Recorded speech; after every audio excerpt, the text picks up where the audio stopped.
Ya, oke guys, assalamualaikum. Balik lagi dengan Jaki dan pada video kali ini kita mau bahas film ya guys, saham film.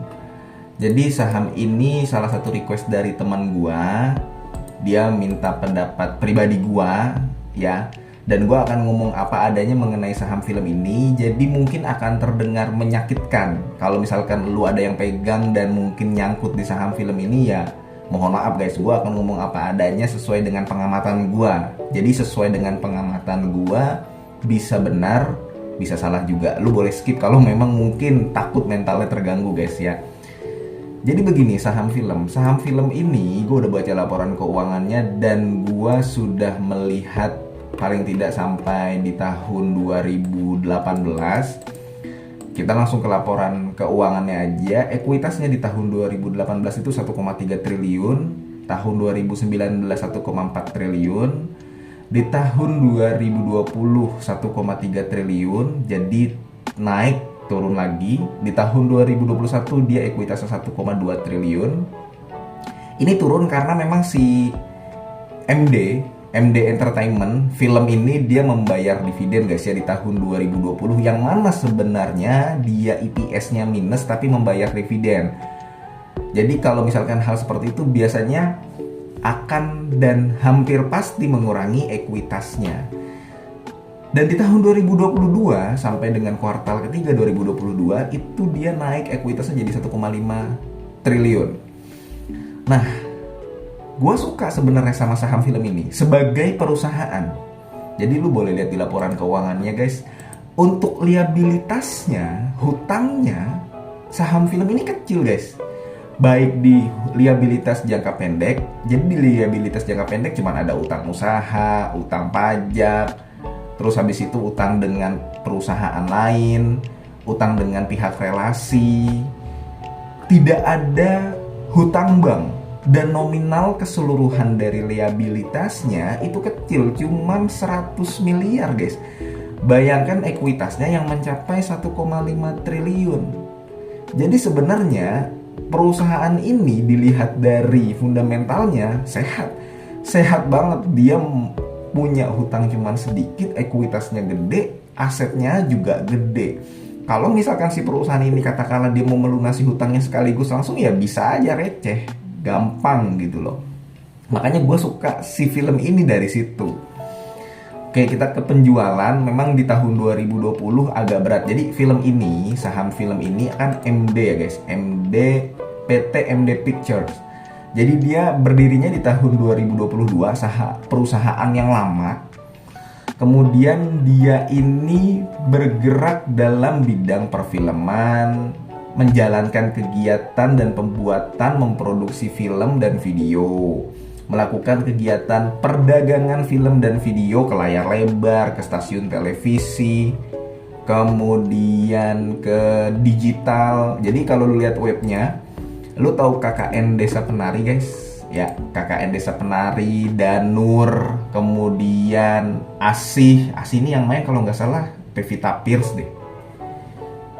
Pevita Pierce, kemudian Adit Sopojaro The Movie, banyak filmnya. Dan kalau gue nggak salah WeTV juga dia ada film di WeTV. Ini film di WeTV apa ya? Ya ada ayat-ayat cinta 1, ayat-ayat cinta 2, terus layangan putus yang filmnya Reza Rahadian sama Anya Geraldine yang di WeTV. Gue juga sempat nonton tuh sampai episode berapa ya? Ya nggak penting lah, pokoknya itulah. Jadi dia memproduksi film tersebut, kemudian menjual ke layar lebar. Nah ini di bagian penjualan lu bisa lihat guys. Dia penjualan yang paling besar itu ada di penjualan lu boleh lihat di catatan nomor 24 guys ya. Penjualan yang paling besar itu adalah penjualan ke layar lebar. Jadi dia ke layar lebar sendiri yang ada di seluruh Indonesia itu 288 miliar. Ke digitalnya 52 miliar, kemudian yang kayak stasiun TV, DVD, VCD dan sebagainya nggak terlalu besar, tapi yang paling besar ada di layar lebar. Sampai di ekuitas dan liabilitasnya, gue suka saham ini. Terus terang, ini saham yang bagus dan perusahaannya sih, lebih perusahaan sehat. Kita lihat laba bersihnya, dia terakhir di kuartal ketiga laba bersihnya sudah mengantongi 153 miliar. Lebih baik daripada tahun 2020, tahun 2021, tahun 2019, dan bahkan di tahun 2018. Jadi sebenarnya si film ini kinerja terbaik dalam 5 tahun terakhir, guys. Dia minus di tahun 2020 karena kan di tahun 2020 itu pandemi, banyak kegiatan yang dibatasi, orang-orang tidak boleh keluar rumah. Si film ini ya tidak bisa memproduksi dan membuat film, alhasil tidak bisa, penjualan filmnya jadi minim. Makanya di tahun 2020 dia mengalami kerugian. Jadi dia ya nggak bisa ngejual, orang membuat filmnya aja nggak bisa gitu ya. Jadi dibatasi untuk pembuatan filmnya, kan banyak film-film yang tertunda kan. Fast Furious saja tertunda waktu itu kan. Nah, itu sekilas tentang film dari laporan keuangannya. Baru gue ngelihat ekuitas dan liabilitasnya bagus, gue melihat ke valuasinya, guys. Nah, masalahnya di sini, guys. Valuasinya, coba kita lihat, guys ya. Dia tidak membagikan dividen dari tahun 2018. Dia membagikan dividen di tahun 2020. Betul, dia membagikannya bahkan sampai 183%, yang mana sebenarnya dia rugi, tapi dia membagikan dividen. Nah, gue melihat film ini sama seperti Asa, paham gak, guys? Asa, lu tahu nggak, Asa sempat naik sampai ke hampir 4.000. Tapi sebenarnya dari data EPS-nya, Asa itu tidak mendukung untuk naik sampai ke 4.000, guys. Sama sekali tidak mendukung. Jadi lu harus hati-hati ketika melihat saham yang secara data dia tidak mendukung, tapi sahamnya naik terus. Nah, gue melihat si film ini sama seperti Asa, dan Asa itu sempat sampai ke pernya itu adalah 100 loh, guys. Jadi Asa itu sempat sampai ke per 100 ketika harganya 3.300. Si film pernya ini juga sudah 115. Lo kalau lihat di RTI di atas 100 lah ya. Tapi kalau hitungan gue 115, mungkin gue yang salah, tapi yang jelas di atas 100. Jadi EPS-nya ini, per ini kan cerminan dari EPS sama si harga sahamnya kan, perbandingan lu berapa lama balik modal. Jadi sebenarnya secara valuasi dia mahal. Oke lah kalau PBV-nya 15. Kalau PBV-nya besar tapi EPS-nya menarik, nggak masalah. Contohnya apa? Saham-saham batubara.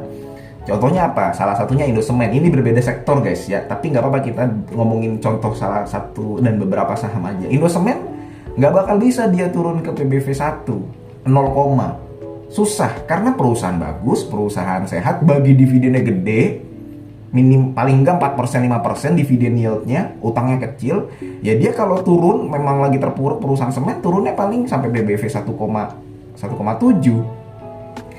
Nah, si film ini PBV-nya oke lah 15, mungkin ada pas gue lihat oke lah PBV 15, pas gue lihat dari kualitas sama liabilitasnya oke lah, bagus, perusahaannya sehat.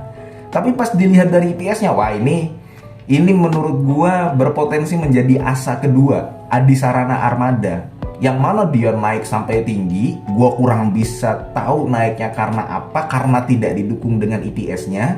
Ya sekarang lu lihat Asa, harganya udah di 800. Yang tadinya naik hampir ke 4.000, saham Asa nih, guys ya. Coba saham Asa, dia naik sampai ke 3.900, terus turun lagi. Karena apa? Dia EPS-nya kecil. EPS-nya kecil, dividennya juga tidak membagikan dari tahun 2018. Oke, si film membagikan di tahun 2020, tapi sama, guys, EPS-nya juga tidak menarik. Jadi itu sih yang gue lihat dari si film ini. Intinya adalah perusahaannya bagus, sehat, tapi tidak dengan harga sahamnya. Sahamnya mahal. Jadi perusahaan sebagus apapun, kalau misalkan waktu entry-nya di saat yang salah, ya rugi-rugi juga. Perusahaan sejelek apapun, tapi waktu entry sahamnya di saat yang tepat, ya untung. Jadi perlu dicek untuk sebelum membeli sebuah saham, perusahaannya bagus, belum tentu sahamnya oke juga untuk dibeli di waktu tertentu. Oke, saat ini belum, tapi kalau misalkan dia turun terus sampai kayak Asa ya, guys, ya mungkin gue sendiri akan beli untuk film ini, tapi enggak untuk sekarang. Karena gue melihatnya dia berpotensi menjadi seperti Asa kedua. Jadi itu, guys. Ya mungkin itu aja sedikit ngobrol santai kita soal saham film.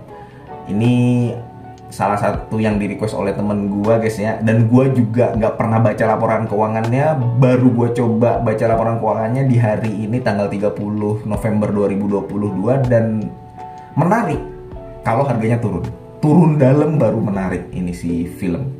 Jadi ya gue tungguin sama kayak Wood lah, gue nungguin saham-saham yang memang lagi turun untuk nanti beli kembali.